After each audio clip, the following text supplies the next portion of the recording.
The Romantic Period. Life and Works of Jane Austen. It isn't what we say or think that defines us, but what we do, by Jane Austen. This quote encourages us to be people of action, for it is what we choose to do throughout our life that will defines us.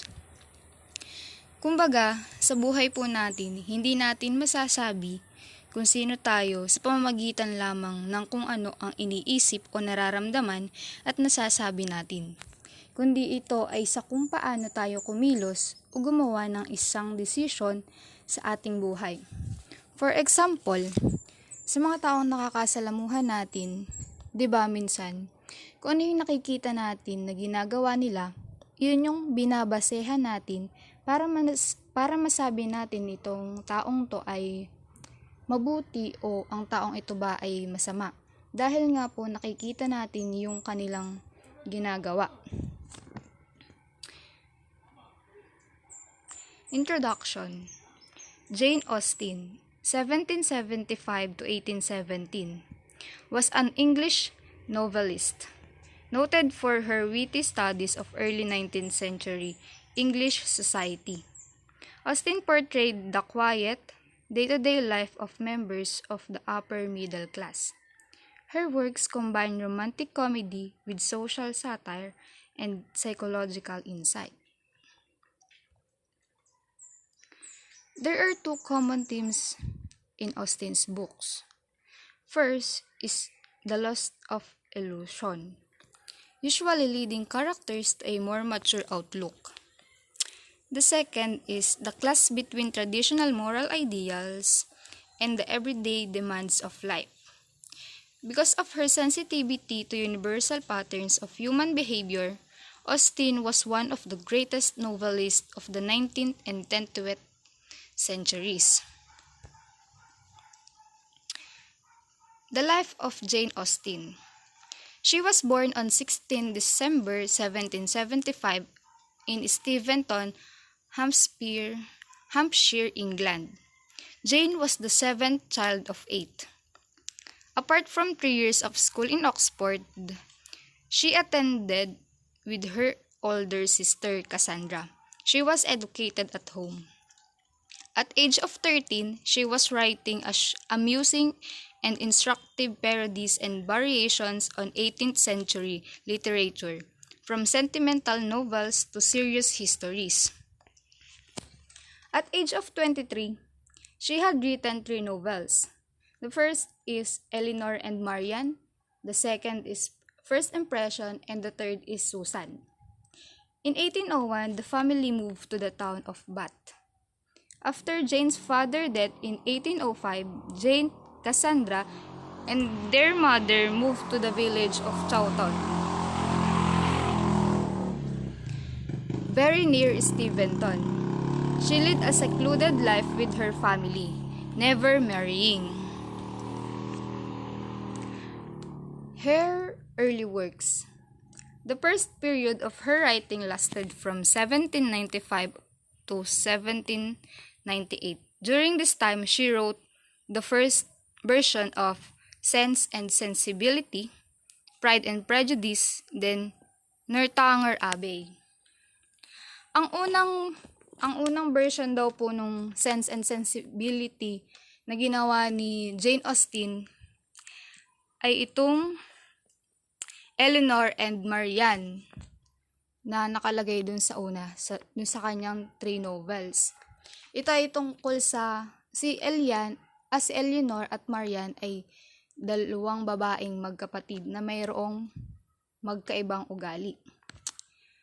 Si Elinor ay isang matapang na babae habang si Marian naman ay isang emotional or sensitive. Dito naman sa Pride and Prejudice, ang first version ay ang sinulat niyang First Impression, na kung saan ang main characters dito ay si Elizabeth Bennet and si Fitzwilliam Darcy. Austen's family preserved the writings she did as a teenager, which was published more than a century after her death. As Love and Friendship, it is a comic parody of 18th century melodramatic fiction. Austen's second important period of writing lasted from 1811 to 1816. Revised and prepared Sense and Sensibility, and Pride and Prejudice for publication. Wrote her last three complete novels, Mansfield Park, 1814, Emma, 1816, Persuasion, 1818. Several other incomplete works were published after Austen's death. The Watsons, 1923, Fragment of a Novel, 1925, and then Plan of a Novel, 1926. Her correspondence has been published as Jane Austen's Letter, 1932, Revised Edition, 1952. Her illness and death. Although the cause of Austen's final illness is not known for certain, the symptoms seem to suggest that she may have been affected by Addison's disease. Ito pong Addison disease ay also called as adrenal insufficiency. Ang nangyayari daw po sa isang taong may ganitong sakit ay yung hindi daw po sapat yung mga hormones na napoproduce ng ating katawan. Katulad po ng cortisol, na kung saan ang cortisol ay siyang nagko-control ng ating mood, motivation, and fear. Tsaka yun daw pong aldosterone. Tapos, ang main role po niya sa ating body is to regulate salt and water. Austen died in Winchester on 18 July 1817 at the age of 41. She was buried in Winchester Cathedral on 24 July 1817.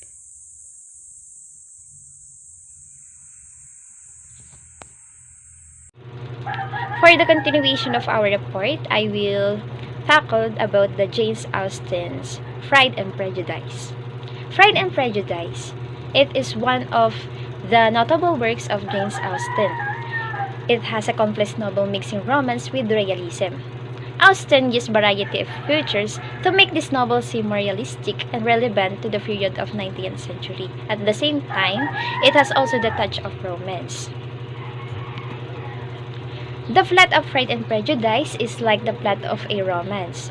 The social reality for women during 19th century was that it was almost impossible to survive without a man's care. So it was typical for young women to live in their father's house until she moved into her husband. Because of this social climate, the reality is that the five Bennet sisters do not have a choice about marriage. They must marry in order to secure their financial future. Jane Austen's most famous works include 6 well-read novels: Sense and Sensibility, Pride and Prejudice, Mansfield Park, Emma, Northanger Abbey, and last is Persuasion. Reasons for novels' everlasting popularity. The first thing is the limitations and range. Austen takes the reader into the minds of the characters, and her acute observation makes us really feel we know them. Her use of irony and masterly. She has a good ear for dialogue, and her characters represent universal feelings and strengths, and so are instantly recognizable and interesting. Jane Austen's world, with its ability to ignore the outside world and comforting absence for disaster and horrific suffering, is one to which the modern reader can escape and find a certainty and tranquility that perhaps his life does not offer. The second thing is manner and morality. Manner matter greatly in Jane's world. Behavior must be controlled. Austen admires love, generosity, compassion, and common sense. She can sometimes be seen as callous, mercenary, and heartless. The third thing is the style. Clarity, economy, skillful use of dialogue, tight plotting, and satisfying completeness to her plots are the main features of Jane Austen's style. The fourth is other themes and topics. Houses, estates, and family wealth run like an undercurrent through many of the novels. Duty and decorum are used to describe manner. Rank and money matter greatly in the novels. Pride and Prejudice. Let's discuss the settings, characters, and the summary of Pride and Prejudice. So, first one is the settings. The main settings in Pride and Prejudice are a series of homes and estates, including Longbourn is the Bennet's home. Longbourn is it's also where Mr. Bennet, his wife, and the 5 daughters live. It is an estate located in Hertfordshire near the town of Meryton. So next is the Netherfield Park. Is the residence of Mr. Bingley. So Netherfield Park, according to the location focus pictures, Netherfield Park is in reality the Basildon Park, near at Reading, Berkshire, a magnificent 18th century Palladian mansion. Ginamit lang pala yung pangalang Netherfield Park, pero ang totoong pangalan ng place na yon is Basildon Park. So, third one is Rosings. Rosings is Lady Catherine's estate. So, it is also the palatial estate of the Devore family and located in Kent near Hansford Parsonage. So, the house that Lady Catherine became to Mr. Colin. The last one is the Pemberley, is Mr. Darcy's estate. So, it is located near the fictional town of Lambton and believed by some to be the base on Lime Park. So, the next is the characters. So, Elizabeth Bennet, the second daughter of Mr. Bennet, she is the most intelligent and sensible of the 5 Bennet sisters. She is well-read and quick-witted with a tongue that occasionally proves too sharp for her own good. So, Elizabeth Bennet, at the end of the novel, she comes to love Darcy sincerely because she is one of the only women to stand up to him and to teach him a lesson that leads to true development in Darcy's character. So, Fitzwilliam Darcy.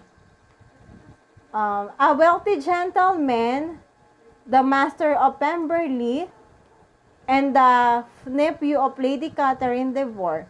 Though he is intelligent and honest, his excess of pride causes him to look down on his social inferiors. So he begins to admire more and more due to his consciousness of his position in life in comparison to Elizabeth. So, na-admire si Fitzwilliam Darcy dahil sa kabaligtaran ng buhay niya, si Elizabeth. So, next is Jane Bennet, the eldest and most beautiful Bennet sister. Jane is more reserved and gentler than Elizabeth. The easy pleasantness with which she and Bingley interact contrasts starkly with the mutual distaste that marks the encounters between Elizabeth and Darcy. So, si Jane Bennet is siya nga yung eldest and most beautiful among all Bennet's daughters. So, siya yung pinakamaganda na para rin naman siyang si Elizabeth pero mas maganda pa siya kay Elizabeth. So, si Charles Bingley, Darcy's considerably wealthy best friend, Bingley's purchase of Netherfield, an estate near the Bennet, served as the impetus for the novel. He is genial, well-intentioned gentleman whose easygoing nature contrasts with Darcy's initial discourteous demeanor. He is blissfully uncaring about class differences. So, si Charles Bingley is best friend ni Darcy. Siya yung mabait na kaibigan niya na hindi tumitingin sa class differences sa pagkakaiba-iba ng antas ng pamumuhay. So, next is Mr. Bennet, the patriarch of the Bennet family. A gentleman of modest income with 5 unmarried daughters, he has sarcastic, cynical sense of humor that he uses to forcefully irritate his wife through he loves his daughter, Elizabeth in particular. He often fails as a parent, preferring a withdraw from the never-ending marriage concerns of the women around him rather than offer help. So, si Mr. Bennet at saka si Mrs. Bennet is hindi ganun kaganda yung samahan. So, alang-alang sa kanilang mga anak, pinakikisamahan ni Mr. Bennet na lang yung kanyang asawa. So, Mrs. Bennet, Mr. Bennet's wife, a foolish, noisy woman whose only goal in life is to see her daughters married because of her low-breeding and often unbecoming behavior.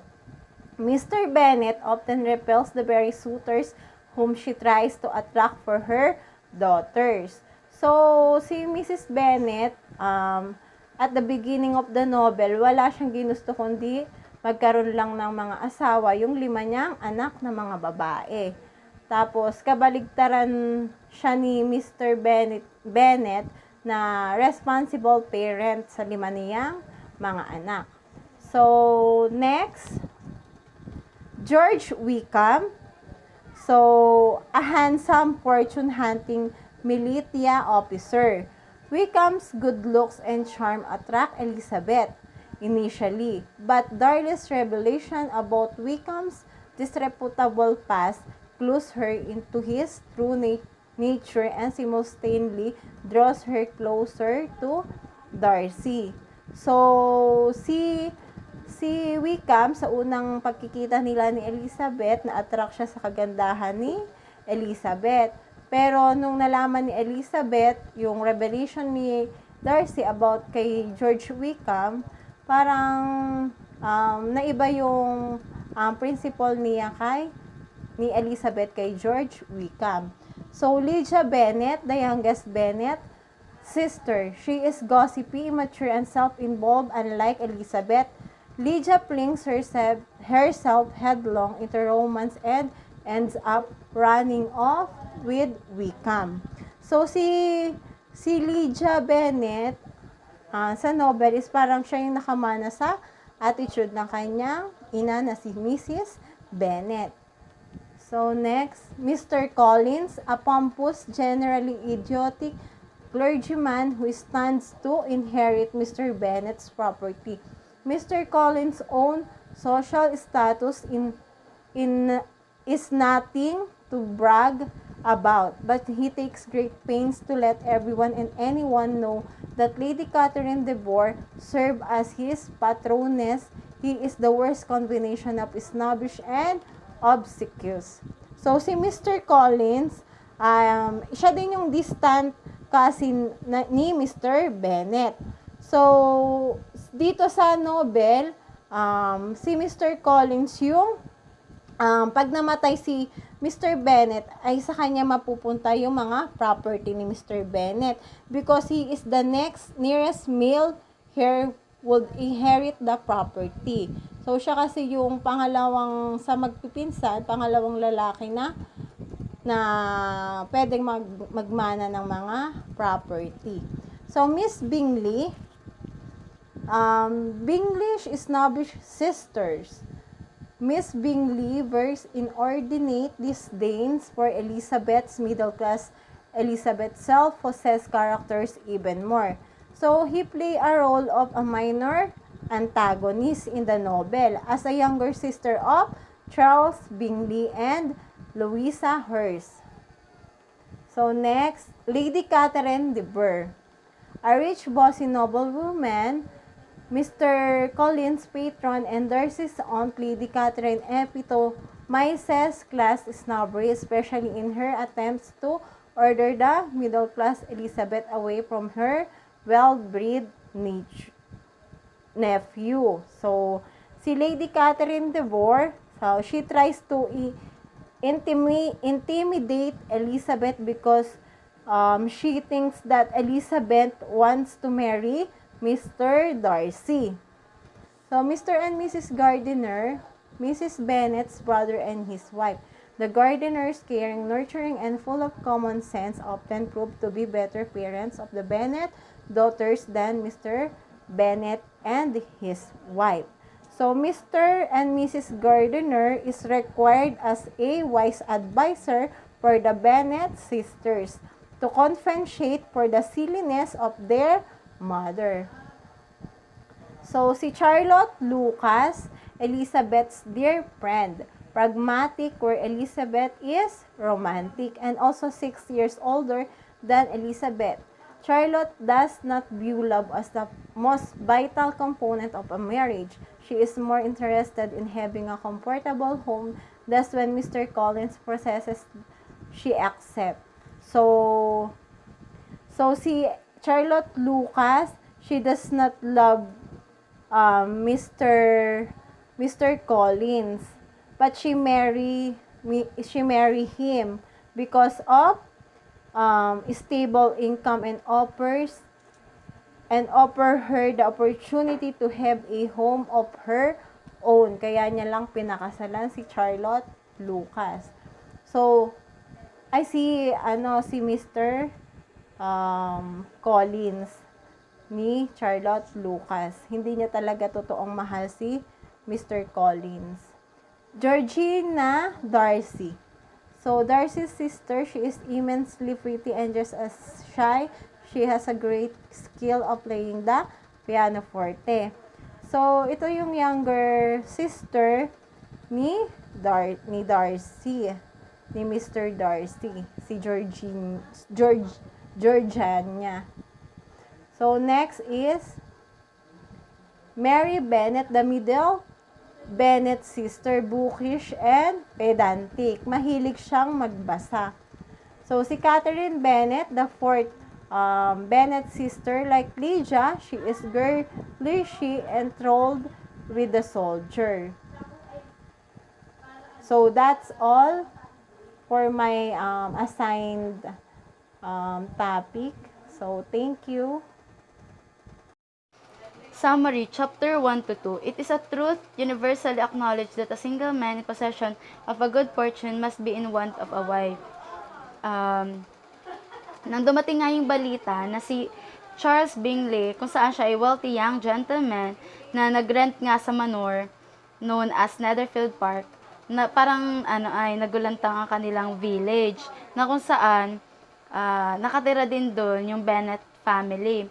Yung Bennet family, meron silang 5 anak na mga hindi pa kasal, puro babae. Tapos si Mrs. Bennet, a foolish and fussy gossip, is the sort who agrees with the noble's opening word. It is a truth universally acknowledged that a single man in possession of a good fortune must be in want of a wife. Nakita niya as a big opportunity si Mr. Bingley para sa kanyang mga anak, kung saan kung mapapangasawa man ng isa sa mga anak niya si Mr. Bingley, parang madali silang yayaman. Nakita niya yung yaman ni Mr. Bingley kasi doon sa character. Kaso, hindi pumayag si Mr. Bennet doon sa idea ni Mrs. Bennet. Kasi nga, nagpretend nga to si Mr. Bennet na wala siyang interest at hindi niya pa nakikilala si Mr. Bingley, kung saan inakilala naman na talaga niya. Tapos nung inireveal niya kay Mrs. Bennet at saka sa mga anak niya, parang nagsaya yung mga yun, nagsaya sila, tapos naging excited. Tapos, chapter 3 to 4, she is tolerable but not handsome enough to tempt me. Eager to learn more, Mrs. Bennet and the girls question Mr. Bennet incessantly. A few days later, Mr. Bingley returns the visit, though he does not meet Mr. Bennet's daughter. The Bennets invite him to dinner shortly afterward, but he is called away to London. Soon, however, he returned to Netherfield Park with his 2 sisters, his brother-in-law, and a friend named Darcy. Tapos nag-attend nga sila dun sa sa ball na malapit nga dun sa Meryton. Yun, the Bennet sister attend the ball with their mother. The eldest daughter, Jane, yan, sinayaw siya ng 2 beses ni Bingley, na kung saan, parang na-notice ni Elizabeth na nagugustuhan na nga ni Bingley si Jane. Tapos, dun sa narinig na Elizabeth, sinabi ni Bingley kay Darcy na si Jane daw ang parang pinakamaganda na nakita niya that he has ever beheld. Tapos, sinabi naman ni Bingley kay Darcy na bakit daw hindi isayaw si Elizabeth. Tapos nag-refuse siya. Tapos sinabi niya na she is tolerable but not handsome enough to attempt me. Ibig sabihin parang hindi siya pasok sa standard ni Darcy. Tapos simula nun parang hindi na ginusto ni Elizabeth si Darcy dahil sa comment niya. Tapos ayan, at the end of the evening, nag-uwi na sila, yung Bennet woman. Tapos, nag-akyat sila sa taas at kinuwento nila sa nanay nila na yung tungkol nga sa pagsayaw ni Mr. Bingley kay Jane ng 2 beses. Tapos, sinabi nilang dalawa na not well-mannered daw yung kapatid ni Bingley. Tapos, nag-insist naman si Jane na charming naman daw yun sa close conversation. Pero, Elizabeth continues to harbor a dislike for them. Tapos, the narrator then nag-provide yung narrator ng background ni Bingley. Naka-inherit daw ito ng 100,000 pounds sa kanyang tatay. Pero dun sa but for now, in spite of his sister complaints, he lived as a tenant. His friendship with Darcy is steady despite the contrast in their character illustrated in the respective reaction to the Meryton ball. Si Bingley, as cheerful and sociable, has excellent time and is taken with Jane. Darcy, more clever and less tactful, finds the people dull and even criticizes Jane for smiling too much. Tapos, ininsist nung kapatid ni Bingley na si Jane daw ay sweet girl. Next. Chapter 5 to 6. The Bennet neighbors are Sir William Lucas's wife and their children. The eldest of these children, si Charlotte, na kung saan si Charlotte naman ay closest friend ni Elizabeth. Tapos, napag-usapan nilang dalawa yung tungkol dun sa, sa ball. Na, sinayaw nga ng 2 beses si, Jane, ni Bingley. Kasi nga, parang, kinoconsider ni Bingley, si Jane to be the prettiest of the local girls. Tapos dun sa discussion nila, parang naipasok yung tungkol kay Mr. Darcy at saka kay Elizabeth na sinabi na ayaw na daw magpasayaw ni Elizabeth kay Darcy kasi nga doon sa narinig niya. Tapos parang proud kasi, parang mayabang. Tapos nung Bingley's sister exchange visit with the Bennets and attempt to befriend Elizabeth and Jane. Meanwhile, Bingley continues to pay attention to Jane and Elizabeth decides that her sister is in a way to be very much in love with him, but in concealing it very well, she discussed this with Charlotte Lucas, who comments that if Jane conceals it too well, Bingley may lose interest. Elizabeth says it is better for a young woman to be patient until she is sure of her feelings. Parang si Elizabeth kasi, parang gusto niya maging sure muna si Jane doon sa feelings niya bago tuluyang ma-in love kay Bingley. Tapos, Darcy find himself attracted to Elizabeth. Tapos, nung nagkakakilala na sila, parang, yun nga, parang nagugustuhan na ni Darcy sa Elizabeth. Tapos, sinabi niya na Miss Elizabeth is now the object of his admiration. Chapter 7 to 8. The readers learn that Mr. Bennet's property is entailed. Para mawawalang saysay yung property ni Mr. Bennet kung hindi ito maiilipat agad-agad pagkatapos mamatay ni Mr. Bennet o pagkatapos ng kamatayan ni Mr. Bennet sa lalaki. Kasi hindi nga ito maiilipat sa pangalan ng mga anak niyang babae. Dapat kasi ay lalaki. Tapos, his 2 youngest children, Catherine, nicknamed Kitty, and Lydia, entertains themselves by beginning a series of visits to their mother's sister, Mrs. Phillips, in the town of Meryton, and gossiping about the militia station there. One night, while the Bennets are discussing the soldiers over dinner, a note arrived inviting Jane to Netherfield Park for a day. Mrs. Bennet conspires to send Jane by horse rather than coach, knowing that it will rain and that Jane will consequently have to spend the night at Mr. Bingley's house. Unfortunately, their plan works out too well. Jane is shocked, falls ill, and is forced to remain at Netherfield as invalid. Elizabeth goes to visit her, hiking over on foot. When she arrives with sock and dirty stockings, she causes quite a stir, and is certain that the Bingleys hold her in contempt for her soiled clothes. Jane insists that her sister spend the night, and the Bingleys consent. That night, Elizabeth visits Jane. The Bingley sister poke fun at the Bennets. Darcy and Mr. Bingley defend them, though Darcy concedes first that he would not want his sister ever to go out on such a walking them poor marriage prospects. When Elizabeth returns to the room, the discussion turns to Darcy's library at his ancestral home of Pemberley, and then to Darcy's opinion on what constitutes an accomplished woman. After he and Bingley list the attributes that such a woman would possess, Elizabeth declares that she never saw such capacity and taste and application and elegance as you describe united, implying that Darcy is far too demanding. Parang demanding daw si Darcy. Next. The next day, Mrs. Bennet arrives with Lydia and Catherine to visit Jane. To Elizabeth's dismay, Mrs. Bennet spends much of her visit trying to convince Bingley to remain at Netherfield. During her stay, Mrs. Bennet makes a general fool of herself, first by comparing country life to the city, and then by prattling on about Jane's beauty. Near the end of the visit, 15-year-old Lydia asks Bingley whether he will hold a ball at Netherfield Park. He replies that he must wait until Jane is fully recovered to hold a ball. In the evening, Elizabeth observed Miss Bingley peeling compliments upon Darcy as he writes to his sister.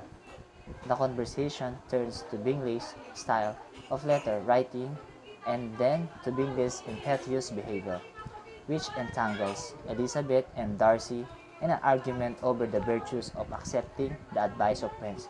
Afterward, Miss Bingley plays a lively Scotch air on the pianoforte, and Elizabeth again refuses to dance with Darcy. Her refusal only increases his admiration, and he considers that we are not for the inferiority of her connection. He should be in some danger. Miss Bingley, observing his attraction, becomes jealous and spends the following day making fun of Elizabeth's family, inviting Darcy to imagine them connected to his proud and respectable line.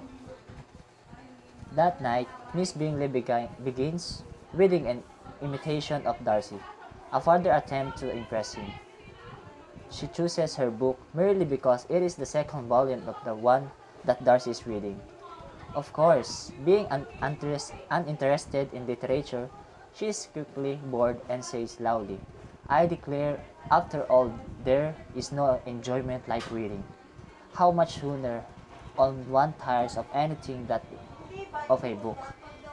When I have a house of my own, I should be miserable if I have not an excellent library." Chapter 11 to 12. Miss Bingley spends the following night in a similar fashion, trying to attract Darcy's attention, first by reading, then by criticizing the foolishness of balls, and finally by walking about the room. Only when she asks Elizabeth to walk with her, however, does Darcy look up, and then the two men discuss the possibility of finding something to ridicule in his character. He states that his only fault is resentment. "My good opinion, once lost, is lost forever." Elizabeth replies that it is hard to laugh at a propensity to hate everybody, and Miss Bingley, observing Elizabeth's monopolization of Darcy's attention, once again insists on music. The next morning, Elizabeth writes to her mother to say that she and Jane are ready to return home. Mrs. Bennet wishes Jane to stay longer with Bingley, and she refuses to send the carriage. Elizabeth, anxious to be away, insists on borrowing Bingley's carriage, and she and her sister leave Netherfield Park. Darcy is glad to see them go, as Elizabeth attracts him more than he liked, considering her unsuitability as a prospect for matrimony. Chapter 13 to 15. The morning after his daughter's return from Netherfield, Mrs. Bennet informed his wife of an imminent visit from a Mr. William Collins, who will inherit Mr. Bennet's property. Mr. Collins, the reader learns from a letter he sends to the Bennets, is a clergyman whom the wealthy woman, Lady Catherine de Bourgh, has recently selected to serve her parish. His letter, as Mr. Bennet puts it, contains a mixture of servility and self-importance, and his personality is similar. He arrives at Longbourn and apologizes for being entitled to the Bennet's property, but spends much of his time admiring and complimenting the house that will one day be his. At dinner, Mr. Collins lavishes praise on Lady Catherine de Bourgh and her daughter, a lovely invalid who will only one day inherit the de Bourgh fortune. After the meal, he is asked to read the girls, but refuses to read a novel and reads from a book of sermon instead. Lydia becomes so bored that she interrupts his reading with more gossip about the soldiers. Mr. Collins is offended and abandons the reading, choosing to play a backgammon with Mr. Bennet. Mr. Collins is in search of wife, and when Mrs. Bennet hints that Jane may soon be engaged, he fixes his attention on Elizabeth. The day after his arrival, he accompanies the sisters to the town of Meryton, where they encounter on one of Lydia's officer friends. Mr. Denny then introduces his friend, Mr. Wickham, who has just joined the militia, and the young women find Wickham charming. While they converse, Darcy and Bingley happen by, and Elizabeth notices that Wickham and Darcy are extremely cold to each other. Darcy and Bingley depart, and the company pays a visit to Mrs. Phillips, and Mrs. Bennet's sister, who invites the Bennets and Mr. Collins to dine at her house the following night. The girl convinces her to invite Wickham as well. They return home, and Mr. Collins spends the evening telling Mrs. Bennet how greatly her sister's good reading impresses him. Chapter 16 to 17. At the Phillips dinner party, Wickham proves that center of attention, and Mr. Collins fade into the background. Eventually, Wickham and Elizabeth find themselves in conversation, and she hears his story.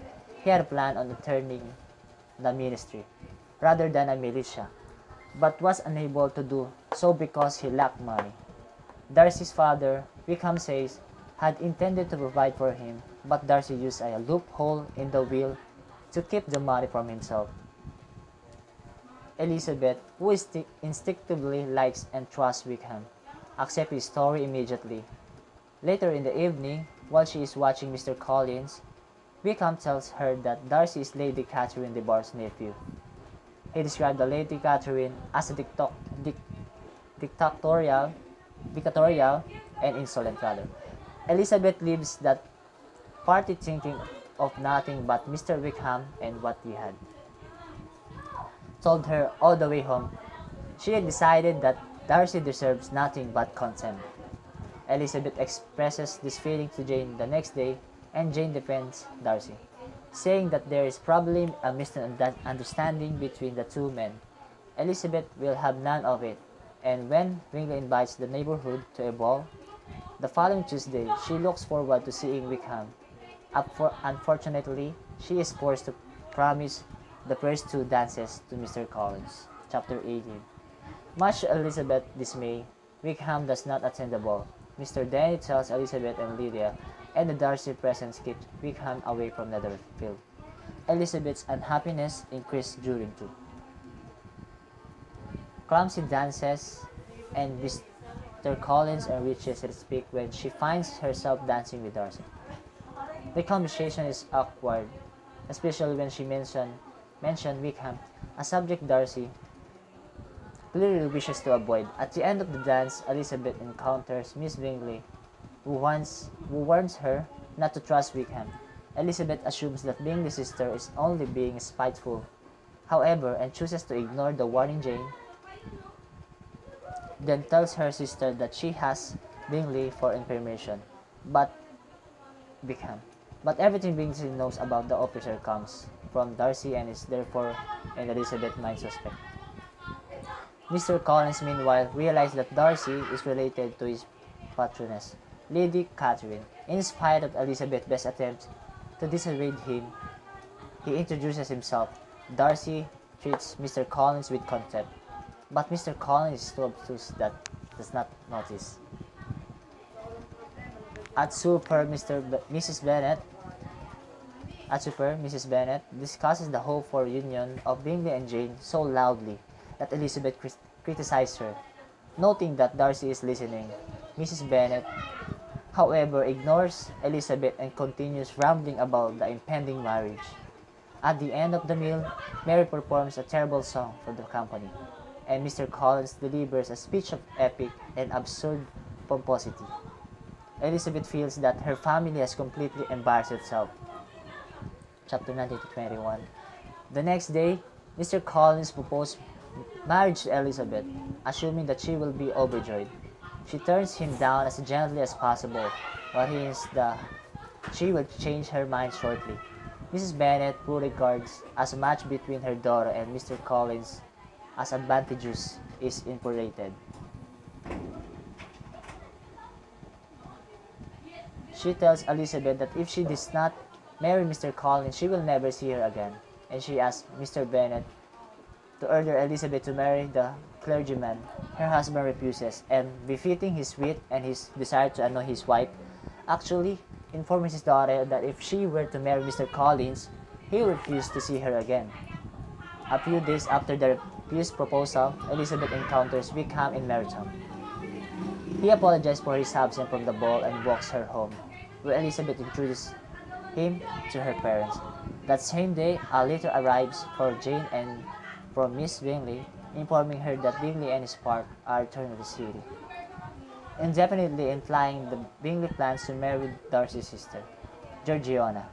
Elizabeth comforts Jane, telling her that this turn of events is all Miss Bingley's doing, not her brother's, and the Bingleys will return to Netherfield. Suddenly, news arrives that Mr. Collins has proposed to Charlotte Lucas, and that Elizabeth's friend has accepted. Elizabeth is shocked despite Charlotte's insistence that the match is the best for which she could hope. Miss Bennet, of course, is furious with her daughter for allowing her husband to escape her, and as the days goes by with no word from Bingley, Jane's marriage prospects to begin to appear limited. Miss Bingley sends another letter, this one praising the beauty and charm of Darcy's sister. The letter further states that Bingley will remain in London all winter, putting the end to the Bennets' hopes that he might return to Netherfield.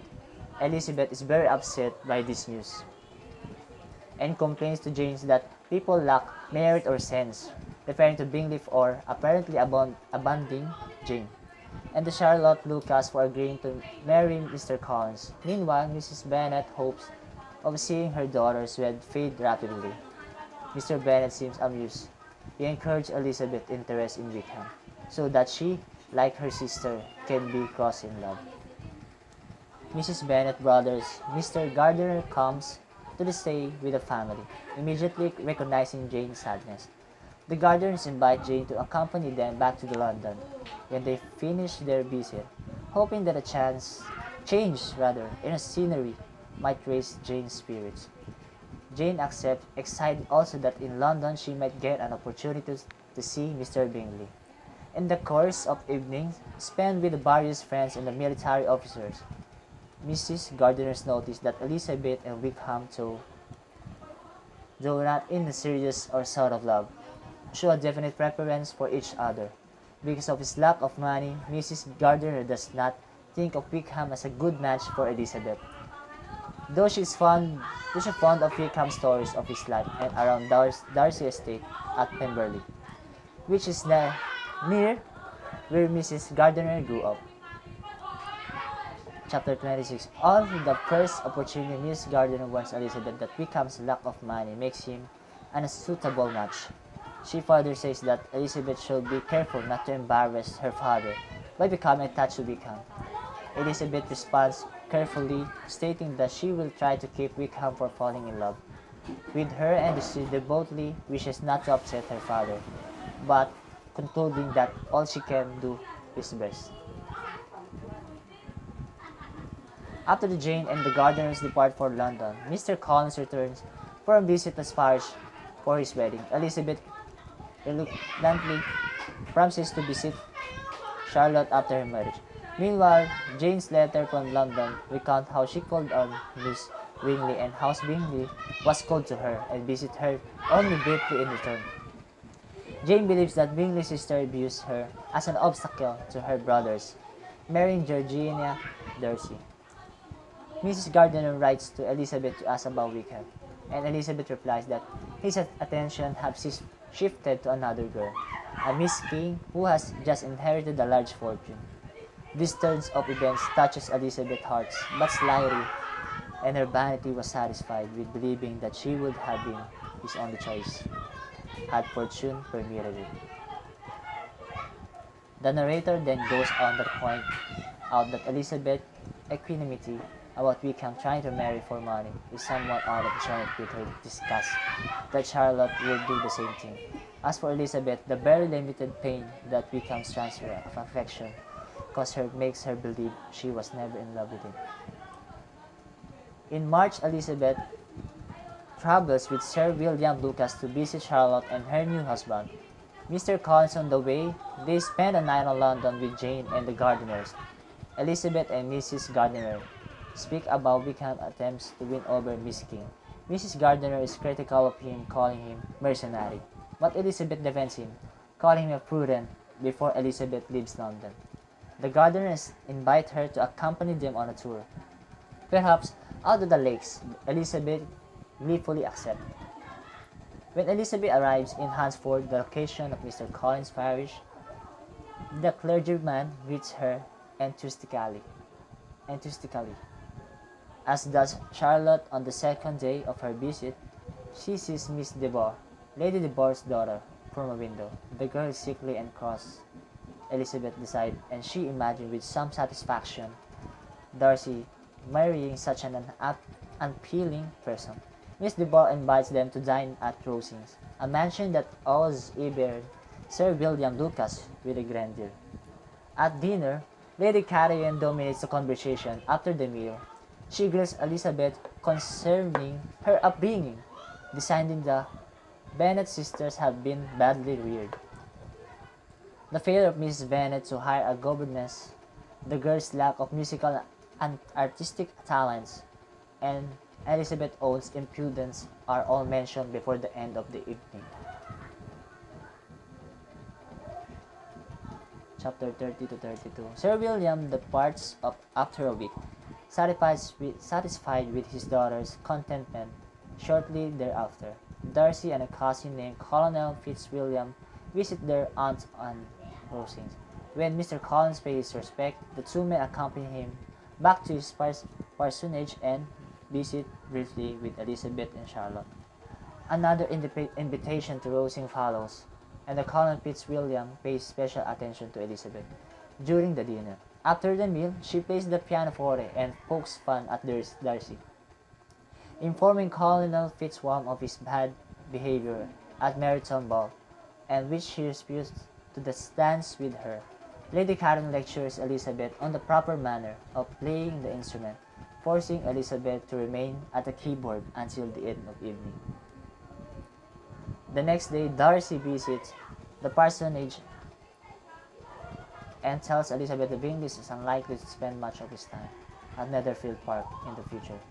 The rest of their conversation is awkward, and when Darcy departs, Charlotte declares that he must be in love with Elizabeth, or he would never have called in such an odd manner. In the days that follow, both Darcy and his cousin visit frequently. However, and eventually Charlotte surmises that it is perhaps Colonel Fitzwilliam who is interested in Elizabeth. My feelings will not be repressed. You must allow me to tell you how ardently I admire you and love you. Elizabeth encounters Darcy and his cousin frequently in her walks to the countryside. During one conversation, Colonel Fitzwilliam that Darcy claims to have recently saved a friend from imprudent marriage. Elizabeth conjectures that the friend was Bingley and the imprudent marriage a marriage to Jane. She views Darcy as the agent of her sister's unhappiness. Alone the personage, Elizabeth is still mulling over what Fitzwilliam has told her when Darcy enters and abruptly declares his love for her. His proposal of marriage dwells at length upon her social inferiority, and Elizabeth's initially polite rejection turns into an angry accusation. She demands to know if he sabotages Jane's romance with Bingley. He admits that he did. She then repeats Wickham's accusation and declares that she thinks Darcy to be proud and selfish, and that marriage to him is utterly unthinkable. Darcy grimly departs. The following day, Elizabeth takes a walk and runs into Darcy, who gives her a letter. He walks away, and Elizabeth begins to read it. In the letter, Darcy again admits to attempting to break Bingley's romance with Jane, but he defends himself by arguing that Jane's attachment to his friend was not yet strong enough to lead by heartbreak. He adds that he did not wish Bingley to involve himself with the social encumbrance of marrying into the Bennet family, with his lack of both wealth and property. In relation to Wickham, the letter states that Darcy did provide for him after his father's death, and that the root of the quarrel lay in the attempt by Wickham to elope with Darcy's sister, Georgiana, in the hopes of obtaining her fortune. Elizabeth is stunned by this revelation, and will she dismiss some of what Darcy say about Jane and Bingley? His account of Wickham's doings causes her to reappraise the officer and decide that she was probably wrong to trust him. Her feelings toward Darcy suddenly entered into flux. Darcy and Colonel Fitzwilliam leaving Rosings a week later, Elizabeth departs that parsonage despite Lady Catherine's insistence that she stay another 2 weeks. Before Elizabeth leaves, Mr. Collins informs her that he and Charlotte seems to be made for one another, which is clearly not true. He wishes Elizabeth the same happiness in marriage that he himself enjoys. After a short stay at the Gardiner's London's house, Elizabeth, joined by the Jane, returns home. The two are met by Catherine and Lydia, who talk of nothing but the soldiers as they ride home in their father's coach. The regiment is to be sent to Brington for the summers, and the two girls are hoping to convince their parents to summer there also. In the course of the conversation, Lydia mentioned with some satisfaction that Wickham is no longer interested in Miss King, who has gone to Liverpool to stay with her uncle. Mr. and Mrs. Bennet welcomed their daughters' homes, and the Lucases come from the dinner. Lydia prattles about the exciting coach ride and insists that the girls goes to Meryton to see the officers. Not wanting to see Wickham, Elizabeth refuses. Chapter 40 to 42.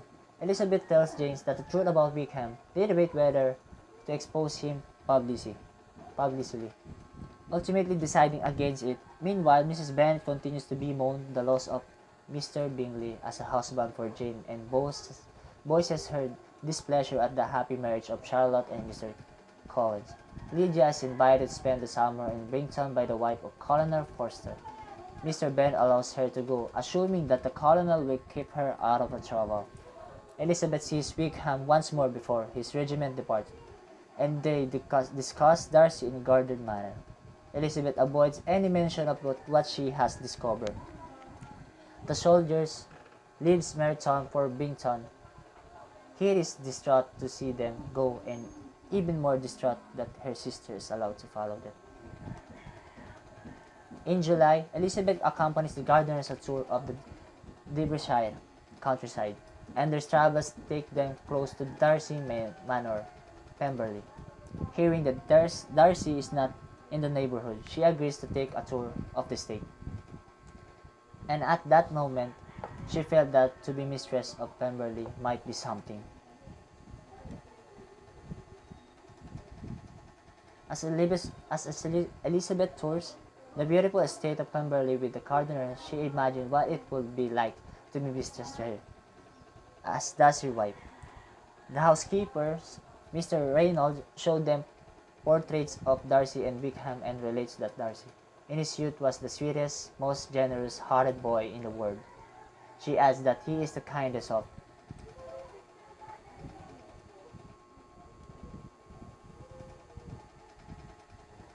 masters. I have never had a cross word from him in my life. Elizabeth is surprised to hear such an agreeable description of a man she considers unbearably arrogant. Miss Elizabeth and the Gardiners continue to explore the grounds. Darcy himself suddenly appears. He joins them in their walk, proving remarkably polite. Elizabeth is immediately embarrassed at having come to Pemberley after the events of recent months, and she assures Darcy that she came only because she thought that he was away. Darcy tells her that he has just arrived to prepare his home for a group guest that includes that Bingleys and his own sister, Georgiana. He asks Elizabeth if she would like to meet Georgiana, and Elizabeth replies that she would. After Darcy leaves them, the Gardiners comment on his good looks and good manners, so strikingly divergent from the account of Darcy's character that Elizabeth has given them. The next day, Darcy and Georgiana, who is pretty but very shy, but visit Elizabeth at her inn. Bingley join us then, and after a brief visit, they invited Elizabeth and the Gardiners, who perceive that Darcy is in love with their niece, to dine in Pemberley. The following morning, Elizabeth and Mrs. Gardiner visit Pemberley to call on Miss Darcy. Bingley's sisters are both present. When Darcy enters the room, Miss Bingley makes a spiteful comment to Elizabeth, noting that the departure of the militia from Meryton must be a great loss to your family. Elizabeth dodges the subject of the weekend. This deflection proves fortunate given the presence of Georgiana, as a reference to the man with whom she always eloped with embarrass her. After the guests depart, Miss Bingley attempts to criticize Elizabeth to Darcy and make a light remark about how he once thought Elizabeth rather pretty. Darcy replies that he now considers Elizabeth one of the handsomest women of my acquaintance. When Elizabeth returns to her inn, she finds two letters from Jane. The first relates that Lydia has eloped with Wickham. The second, that there is no word from the couple and that they may not be married yet. Elizabeth panics, realizing that if Wickham does not marry by Lydia, the reputation of both Lydia and the entire family will be ruined. As Elizabeth rushes out of the fine Gardiners, Darcy appears and she tells him the story. Darcy immediately blames himself for not exposing Wickham, and Elizabeth blames herself for the same reason. She decided to return home immediately after an apology to Darcy and his sister for breaking their dinner engagement. Elizabeth and the Gardiners has hastened back to the Bennet home in Longbourn. On the way home, Mr. Gardiner attempts to assure his niece that Wickham will certainly marry Lydia, because he will not want his own career and reputation ruined. Elizabeth replies by telling them generally about Wickham's past behavior, without revealing the details of his romance with Darcy's sister. When she gets home, Elizabeth learns that her father has gone to London in search of Lydia and Wickham. Miss Bennet, of course, is hysterical, blaming Colonel Forster for not taking of her daughter. In private, Jane assures Elizabeth that there was no way anyone could have known about their sister attached them to Wickham. Fretfully, they examined the letter that Lydia left for Colonel Forster's wife, in which she looks forward to signing her name Lydia Wickham. Mr. Gardiner follows Mr. Bennet to London and writes to Longbourn a few days later with the news that the search has been unsuccessful so far. He reports that Mr. Bennet is now going to every hotel in turn looking for the couple. Meanwhile, a letter arrives for Mr. Collins that in his usual manner accuses the Bennets of poor parenting and notes that Lydia's behavior reflects poorly on the family as a whole. More time passes before Mr. Gardner writes to say that attempts to trace Wickham through friends and family have failed. The letter further says, to Mrs. Bennet's consternation, that Mr. Bennet is returning home. 2 days after the Mr. Bennet's return to Longbourn, Mr. Gardner writes to tell him that Wickham and Lydia have been found at the Wickham will marry if the Bennets will guarantee him a small income. Mr. Bennet gladly acquiesces, deciding that marriage to a scandal is better than ruin of reputation. The Bennets assume that the Gardners have paid Wickham a sizable amount to get him to agree the wedding. Not a farthing less than £10,000. Mr. Bennet guesses the Bennets assume that they owe a deep debt to the relative Mrs. Bennet, is deliciously happy in having Lydia married, even when her husband and daughters point out how much it probably costs. Her happiness is tempered. When her husband refuses to allow Wickham and Lydia to visit or to provide his newly married daughter with money to purchase clothes. Elizabeth realized that her opinion of Darcy has changed so completely that if he were to propose to her again, she would accept. She understands, however, that given Lydia's embarrassing behavior and the addition of Wickham to the Bennet family, such a proposal seems extremely unlikely. Mr. Gardiner writes to Mr. Bennet again to inform him that Wickham has accepted a commission in the north of England. Lydia asks to be allowed to visit her family before she goes north with her new husband. After much disagreement, the Bennet allowed the newlyweds to stay at their home. The 10-day visit is difficult. Lydia is oblivious to all the trouble that she has caused, and Wickham behaves as he's done nothing wrong. One morning, while sitting with Jane and Elizabeth, Lydia describes her wedding and mentioned that Darcy was in the church. Elizabeth is amazed and sends a letter to Mrs. Gardiner asking for details. Mrs. Gardiner replies to Elizabeth that it was Darcy who found Lydia and Wickham, and Darcy who paid Wickham the money, and facilitated the marriage. She drops hints that Darcy did so because of his love for Elizabeth. Elizabeth's surprise is immense, and she is unsure whether to be upset or pleased. After Wickham and Lydia depart for the new home in the north, news arrives that Bingley is returning to the Netherfield Park for a few weeks. Mrs. Bennet refuses to visit him, much to the family's discomfort. 3 days after his arrival at Netherfield, however, Bingley comes to the Bennets' homes, accompanied by Darcy. Mrs. Bennet is overly attentive to Bingley and quite rude to Darcy, completely unaware that he was the only one who saved Lydia. Before departing, the gentleman promises to dine at the Longbourn soon. Darcy and Bingley come to dinner. Bingley places himself next to Jane and pays her much attention, while Darcy finds a seat at the opposite end of the table from Elizabeth. Rendering conversation between the two impossible, Elizabeth accepts that having been refused by her once, Darcy will not ask her to marry him again. Bingley visits the Bennets a few days later, and Mrs. Bennet invites him to dinner. He tells her that he is already engaged for that day, but eagerly accepts an invitation for the following day. He calls so early in the morning that he arrives before the women have gotten dressed. After the meal, Mrs. Bennet managed clumsily to leave Bingley alone with Jane, but he does not propose. The following day, however, Bingley goes shooting with Mr. Bennet, stays for dinner. After the meal, he finds himself alone with Jane again. But this time, he tells her that he will ask Mr. Bennet for permission to marry her.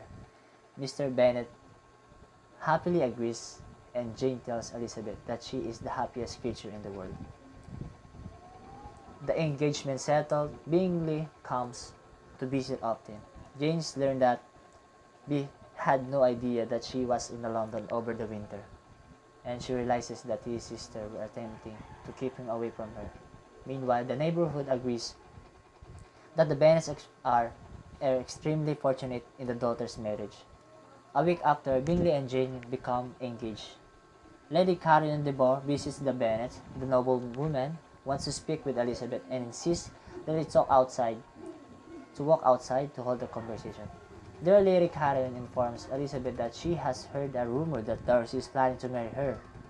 Such a notion, Lady Caroline insists, is ridiculous given Elizabeth's low station in life and the tacit engagement of Darcy to her own daughter. Elizabeth conceals her surprise at this news and acts very coolly toward Lady Caroline. She admits that she and Darcy are not engaged, but despite the noblewoman's demand, refuses to promise not to enter into engagement to him. Lady Caroline claims that Elizabeth is bound to obey her by the claims of duty, honor, and gratitude. She presents the familiar objection. The Bennets have such low connection that Darcy marrying Elizabeth would ruin him in the opinion of all his friends, and make him the contempt of the world.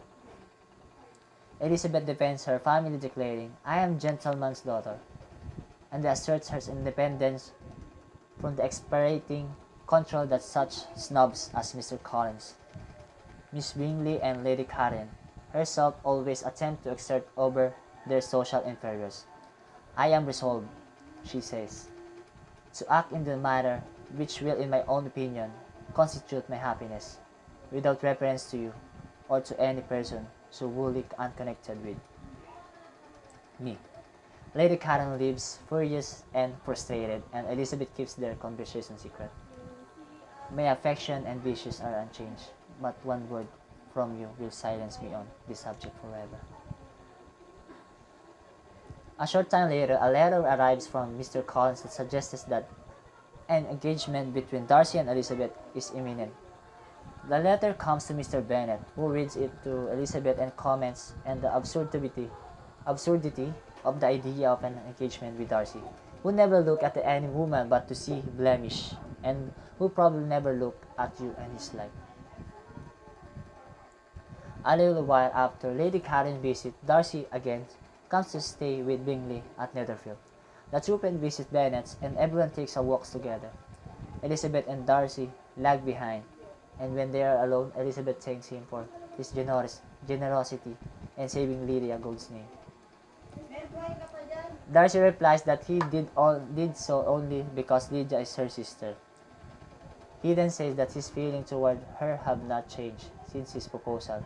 Elizabeth tells him that her own feelings have changed, and she is now willing to marry him. That night, Elizabeth tells Jane about Darcy's intention to marry her. Stan cannot believe that Elizabeth truly loves Darcy. Elizabeth promises Jane that she does. The next day, Darcy and Elizabeth walk together again, and the night Darcy goes to Mr. Bennet asking for his consent to the match. Like Jane, Mr. Bennet needs Elizabeth to convince him that she does indeed care for Darcy.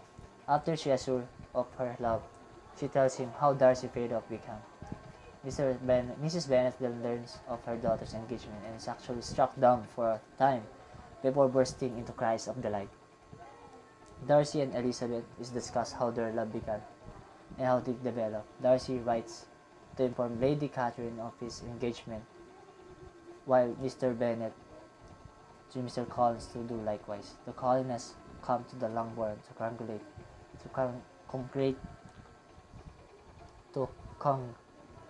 congratulate the couple and escape the angry Lady Karen, as do the Lucases and Mrs. Phillips.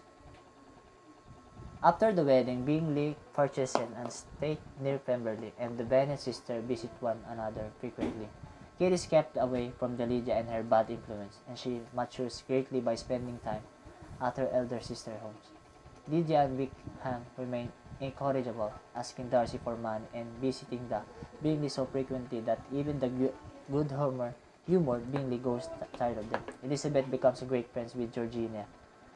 She even comes to interact on the decent terms with Miss Bingley. Lady Catherine eventually accepts that marriage and visit her nephew and his wife at Pemberley. Darcy and Elizabeth continue to consider the Gardner close friends, grateful for the fact that they brought Elizabeth to Pemberley the first time and helped to bring up two together.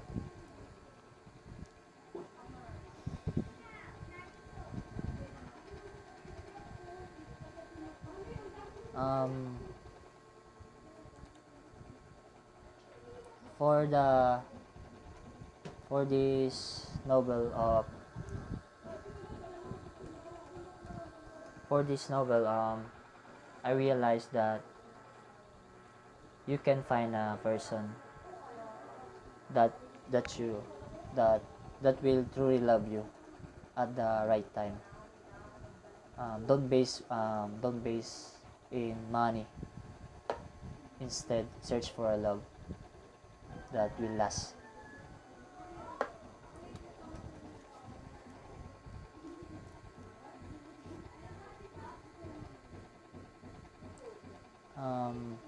Elizabeth goals is